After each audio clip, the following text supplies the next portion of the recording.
Baiklah. Assalamualaikum warahmatullahi wabarakatuh. Waalaikumsalam warahmatullahi wabarakatuh.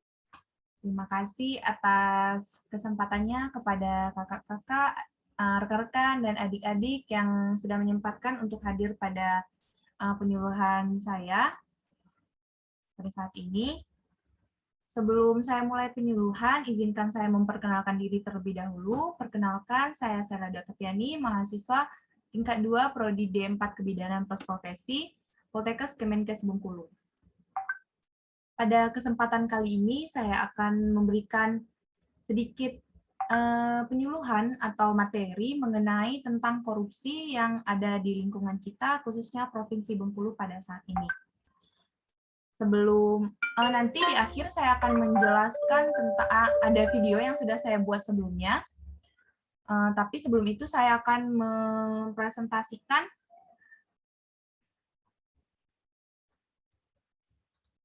mempresentasikan materi yang sudah saya buat sebelumnya. Di sini bisa rekan-rekan lihat ada pengertian korupsi. Korupsi itu sendiri adalah perilaku atau perbuatan yang tidak jujur, yang di dalamnya termasuk bentuk kebusukan, keburukan, kejahatan, penggelapan, serta bentuk tindakan amoralis.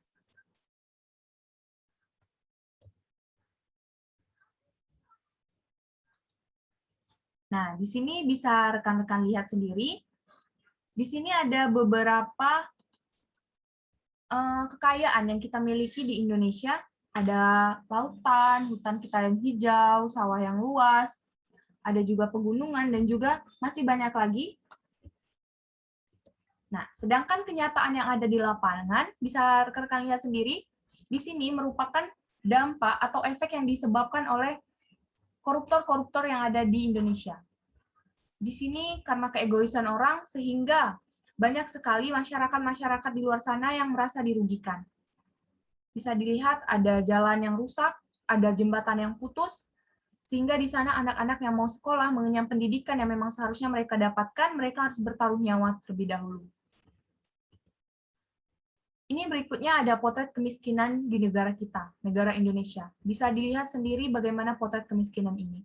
Sangat-sangat miris sekali ketika melihatnya. Seharusnya ada dana-dana yang memang disediakan untuk menanggulangi kemiskinan yang ada di negara kita. Sedangkan perilaku-perilaku dari koruptor itu sendiri membuat semuanya makin menjadi. Kemiskinan di kita masih merajalela. Di sini ada 7 bentuk korupsi. Yang pertama, korupsi pasti akan merugikan keuangan negara. Jadi, di sini, melawan atau melakukan perbuatan dengan memperkaya diri sendiri atau orang lain. Atau juga bisa disebut korporasi menyalahgunakan kewenangan dengan memanfaatkan kesempatan atau sarana yang ada. Selanjutnya ada suap-menyuap. Di sini, di situ kita menjanjikan sesuatu kepada PNS karena kekuasaan atau kewenangan yang berhubungan dengan jabatannya. Di sini biasanya ada kepentingan-kepentingan tertentu yang memang egois sekali, karena demi melancarkan niatnya tadi, mereka suap-menyuap dengan mempertaruhkan harga dirinya, sehingga mereka egois dan tidak memperpedulikan apa yang akan terjadi setelahnya. Selanjutnya ada penyalahgunaan jabatan. Di sini pejabat atau PNS sengaja menggelapkan atau merusak atau sampai menghilangkan dengan sengaja barang atau akta surat dokumen yang diperlukan, sehingga kita tidak tahu bahwa ada semacam penyalahgunaan jabatan di sini. Mereka pandai sekali menutupinya. Selanjutnya ada pemerasan. Pemerasan ini saya rasa sangat dekat kata-katanya itu dengan kita. Bahkan sekarang anak SD pun sudah bisa memeras. Di sini PNS itu gambarannya atau penyelenggara negara, dia bermaksud untuk menguntungkan dirinya sendiri atau orang lain yang memang mempunyai kepentingan tertentu. Secara melawan hukum atau dengan kekuasaannya, memaksa seorang memberikan sesuatu, membayar atau menerima pembayaran dengan potongan untuk dirinya sendiri atau untuk memperkaya dirinya sendiri. Selanjutnya adanya kecurangan. Jadi di sini ahli bangunan yang pada waktu membuat, ini merupakan contoh, ada ahli bangunan atau penjual bahan bangunan yang pada waktu menyerahkan bahan bangunan, dia melakukan perbuatan curang, sehingga seharusnya bahan bangunan tadi bagus, berkualitas, karena ada perbuatan curang dan juga keegoisan, maka dia menyisihkan atau mengambil setengahnya dari alokasi dana yang seharusnya digunakan untuk pembangunan jalan tadi, sehingga banyak kita temui belum lama jalan itu dibuat langsung rusak. Jadi kita sebagai pengguna jalan dan juga kita sebagai pembayar pajak sangat-sangat dirugikan. Selanjutnya ada benturan kepentingan dalam pengadaan barang dan jasa. Karena banyak sekali secara langsung ataupun tidak langsung seperti pemborongan, pengadaan, atau persewaan yang pada saat melakukan perbuatan itu mereka terbentur. Selanjutnya ada gratifikasi, itu adalah sebuah pemberian yang diberikan atas diperolehnya suatu bantuan atau keuntungan. Gratifikasi ini biasanya dilakukan dari bawah ke atas. Selanjutnya itu ada nilai-nilai anti korupsi. Nah, untuk mencegah ketujuh poin yang saya sampaikan sebelumnya tadi, saya berharap kita sebagai mahasiswa, kita sebagai rekan-rekan juga, di sekitar lingkungan kita menerapkan yang pertama, kita harus jujur. Jujur pada diri sendiri itu lebih penting. Itu poin pertama yang memang harus ada di diri kita masing-masing. Selanjutnya kita harus peduli. Selain peduli, kita harus juga mandiri. Selanjutnya kita harus disiplin. Juga yang penting adanya tanggung jawab. Kita harus siap menerima konsekuensi apapun yang telah kita lakukan. Selain tanggung jawab, kita juga harus bekerja keras. Kerja keras itu penting agar kita dapat menghargai apa yang akan kita hasilkan. Selanjutnya adanya kesederhanaan. Kesederhanaan itu merupakan poin atau jangan berlebihan, sebaiknya sederhana saja.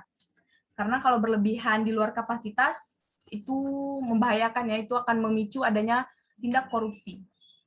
Selanjutnya adanya keberanian, kita harus berani dengan melawan dengan adanya seperti perilaku-perilaku korupsi yang di sekitar kita. Maka dari itu saya tadi menjelaskan sebelumnya, kita sebagai rekan-rekan harus memahami dulu apa sih itu korupsi agar kita berani untuk melaporkannya. Selanjutnya harus adanya keadilan. Keadilan itu saya berharap keadilan itu jangan tajam ke bawah. Jadi kita harus adil. Adil di sini juga harus tepat pada proporsinya masing-masing. Nah, jadi di sini saya mau bertanya kepada rekan-rekan sekalian, maukah kita menggunakan kekuatan yang kita miliki untuk memberantas korupsi? Mau, Kak. Baiklah. Baiklah, saya tidak mendengar kata tidak. Semoga dengan kemauan rekan-rekan sekalian, maka korupsi memang bisa kita berantas bersama. Jadi di sini saya berharap, ayo kita bangkit, kita lawan korupsi. Itu dimulai dari sekarang juga. Nah, di sini saya cantumkan email saya, alamat email saya. Nanti rekan-rekan bisa sharing-sharing dengan saya, kita bisa diskusi bersama mengenai korupsi-korupsi yang ada di Indonesia. Banyak sekali materi-materi korupsi yang sebelum saya bahas, belum sempat saya sampaikan di pertemuan kita pada kali ini. Saya sangat berharap nanti ada pertemuan-pertemuan selanjutnya mengenai pemahaman tentang korupsi ini sendiri.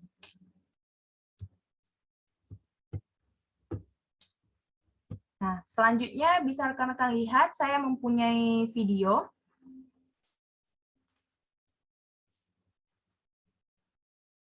Apakah sudah terlihat?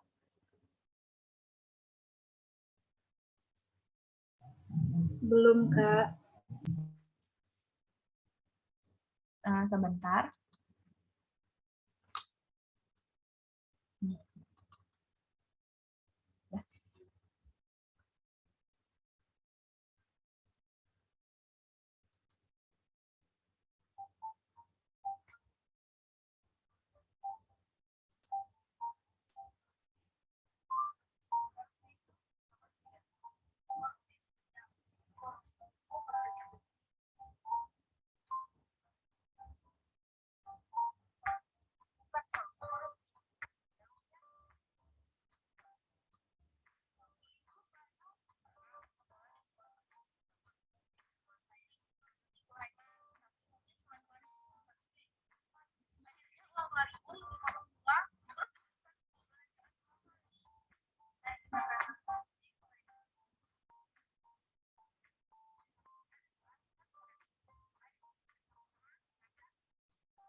Itu saja mungkin video yang saya buat dan saya sampaikan kepada rekan-rekan untuk diambil pelajarannya. Sampai sini ada yang ingin ditanyakan? Cukup, Kak. Ya, baiklah. Tadi saya sudah mencantumkan email saya, mungkin kita bisa berdiskusi lagi melalui email yang sudah saya cantumkan tadi. Untuk saat ini, terima kasih atas kesempatannya. Saya ucapkan banyak-banyak terima kasih dan maaf atas kekurangan-kekurangan pada saat saya melakukan penyuluhan. Semoga bisa diambil mana baiknya oleh rekan-rekan sekalian. Saya akhiri, wabillahi taufiq wal hidayah. Wassalamualaikum warahmatullahi wabarakatuh. Waalaikumsalam warahmatullahi wabarakatuh.